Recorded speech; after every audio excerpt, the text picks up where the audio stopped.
Lily présente Ne pleure pas, monsieur le loup d'Odysseus, publié sous licence Art Libre le 14 juillet 2012. Perrine et son papa sont allés manger de bonnes galettes chez mamie. Ils retournent à pied à la maison en passant par la forêt. En chemin, papa a accueilli de jolies fleurs roses pour maman. Elle sera certainement contente. Perrine marche à côté de lui en tenant fièrement son joli ballon rouge au bout d'une corde. En chemin, ils entendent soudain quelqu'un pleurer dans les fourrés à quelques pas du sentier qu'ils empruntent. Qui cela peut-il être se demande Perrine. Aucune idée, dit papa. Et si nous allions voir?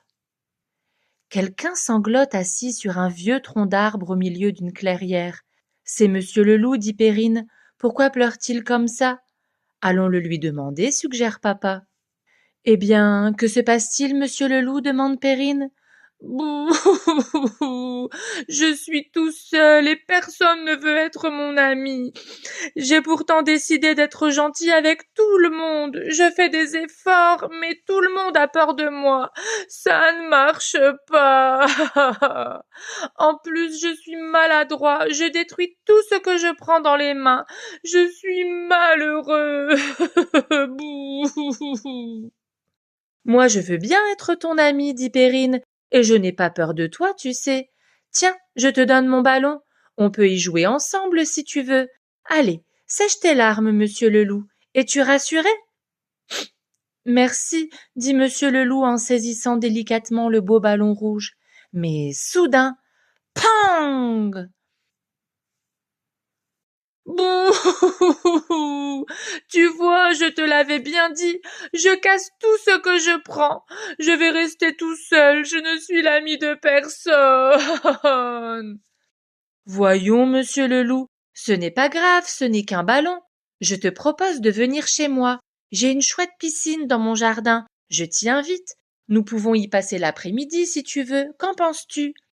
Monsieur le loup sèche ses larmes et accepte timidement la proposition de Perrine. Quelque temps plus tard, monsieur le loup rejoint Perrine dans son jardin. Il a enfilé son magnifique maillot bleu et a porté sa bouée, son masque de plongée et son tuba. Il est fin prêt pour passer un merveilleux après-midi dans la piscine de Perrine. Chouette, monsieur le loup est content. Mais à peine a-t-il mis les pieds dans la piscine que celle-ci se dégonfle, se vide, et toute l'eau se répand dans le jardin sous les yeux étonnés de Perrine et de monsieur le loup. Quelle catastrophe! Mais que s'est-il donc passé? Regarde, monsieur le loup, s'exclame Perrine, tes griffes sont beaucoup trop grandes, voilà pourquoi tu casses tout. Le ballon a éclaté et la piscine s'est dégonflée à cause de tes ongles trop longs et trop pointus. Il va falloir les couper. Les couper? Jamais de la vie! J'ai trop peur, ça fait bien trop mal. Allons, monsieur le loup, dit Perrine, je te croyais plus courageux.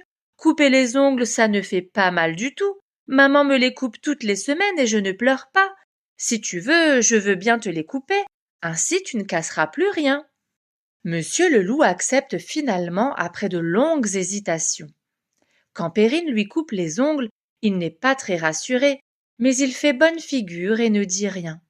Au fond, ce n'est pas si terrible, hein, monsieur le loup? À présent, les ongles coupés, monsieur le loup ne risque plus de faire éclater le ballon. Maintenant que papa a réparé et rempli la piscine, monsieur le loup et Perrine peuvent s'amuser dans l'eau aussi longtemps qu'ils le souhaitent. Monsieur le loup a une nouvelle amie, nul doute qu'il s'en fera bien d'autres. C'est fini. Si cette histoire vous a plu, si vous voulez retrouver le texte et les illustrations gratuitement en français, mais aussi en anglais, en italien et même en latin, si vous voulez télécharger gratuitement le carnet de coloriage ou l'activité en point à point, si vous voulez en savoir plus sur son auteur-illustrateur Odysseus ou si vous voulez en savoir plus sur la licence Art Libre, je vous mets tous les liens en description de la vidéo et en commentaire épinglé. N'hésitez pas à liker, commenter et vous abonner, et à bientôt pour d'autres histoires.